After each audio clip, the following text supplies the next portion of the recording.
in the clouds, and I'm not coming down. I used to swim, now I'm ready to sink. I wanna give you what I cannot do.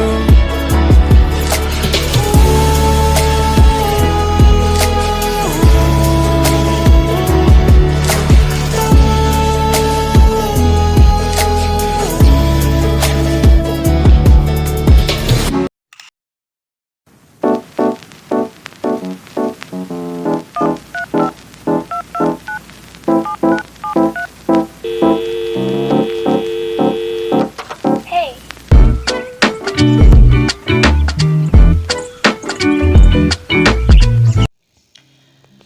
Bismillahirrahmanirrahim. Assalamualaikum warahmatullahi wabarakatuh. Alhamdulillahirrahmanirrahim. Alhamdulillahirrahmanirrahim. Alhamdulillahirrahmanirrahim. Salatu wassalamu ala asrofil anbiya wal mursalin wa ala alihi wa sahbihi ajmain, amma ba'd. Puji syukur atas kehadirat Allah Subhanahu wa taala yang mana telah melimpahkan rahmat dan nikmatnya sehingga kita semua bisa berkumpul bersama-sama di tempat yang insya Allah penuh barokah ini. Amin amin ya rabbal alamin. Salawat serta salam semoga selalu tercurahkan kepada junjungan kita semua Nabi Muhammad SAW yang mana telah membawa kita dari alam kegelapan menuju alam yang terang benderang seperti yang kita rasakan saat ini.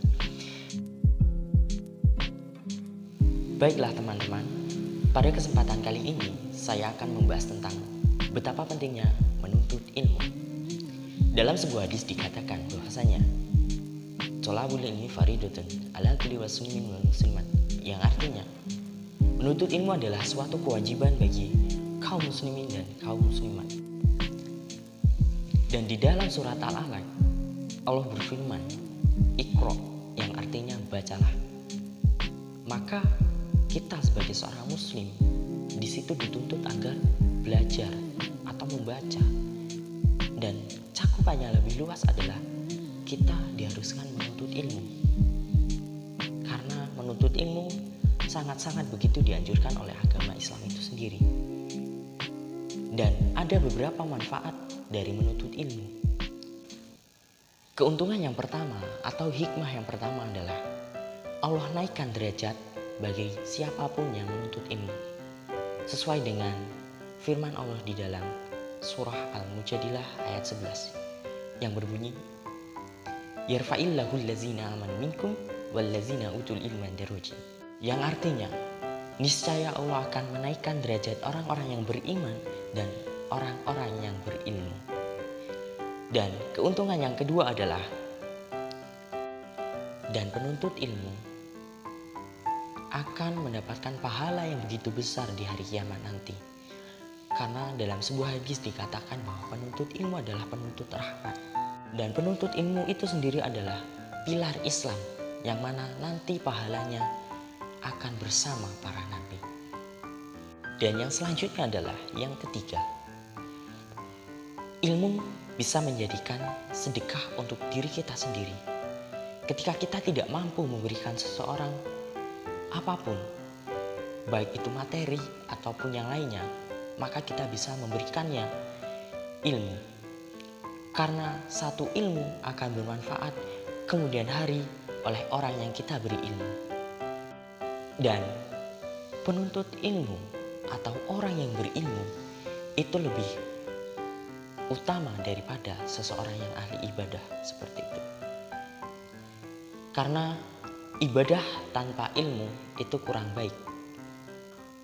Orang yang berilmu itu lebih baik apabila mereka mengamalkan ilmu-ilmunya daripada orang yang ahli ibadah dengan 1000 ibadahnya namun tidak berilmu seperti itu. Lebih baik beribadah dan mengamalkan ilmu-ilmunya daripada selalu beribadah dan sering beribadah namun tidak berilmu seperti itu. Dan para penuntut ilmu atau orang-orang yang berilmu itu Allah mudahkan jalannya menuju ke surga. Dan pahalanya itu sama saja dengan berjihad atau berjuang di jalan Allah seperti itu. Dan yang terakhir adalah kita menjadi seorang insan yang penuh wawasan, kita menjadi seorang muslim yang penuh pengetahuan, dan kita menjadi seorang muslim yang berguna bagi bangsa dan negara. Dan yang terakhir adalah saya kutip dari kitab Syair Al-Ala bahwa untuk kita memudahkan mencari ilmu itu ada 6 syarat. Yang pertama adalah cerdas. Kita sebagai seorang penuntut ilmu dituntut harus cerdas, harus bisa memahami apa yang guru berikan kepada kita dengan baik. Dan yang kedua adalah sabar. Kita harus bersabar dalam menuntut ilmu. Dan yang ketiga adalah semangat atau lapang dada seperti itu. Dan yang keempat adalah bekal yang cukup atau biaya. Dan yang terakhir adalah waktu yang lama.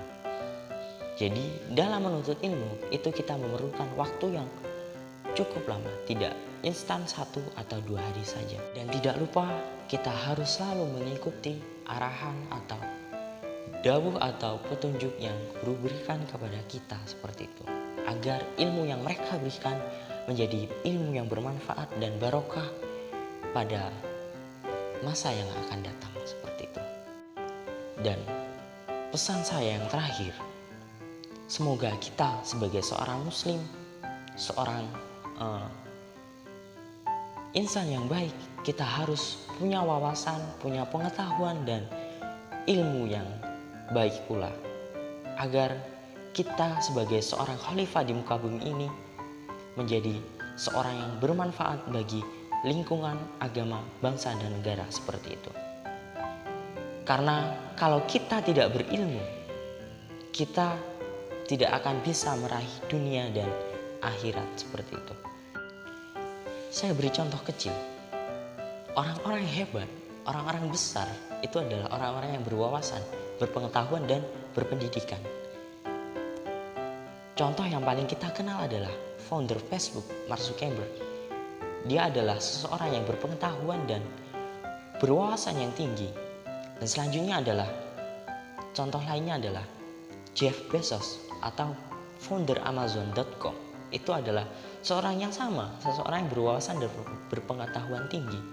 Dan banyak tokoh-tokoh lain yang memotivasi. Karena pada dasarnya ilmu adalah cahaya. Dan cahaya akan menyinari seseorang yang berilmu tersebut. Dan insya Allah apabila kita berilmu, ilmu itu akan menjadi penolong kita, dan akan menjadi pelindung kita, dan akan menjadi sesuatu yang bermanfaat untuk diri kita agar menjadi seorang muslim yang lebih baik seperti itu.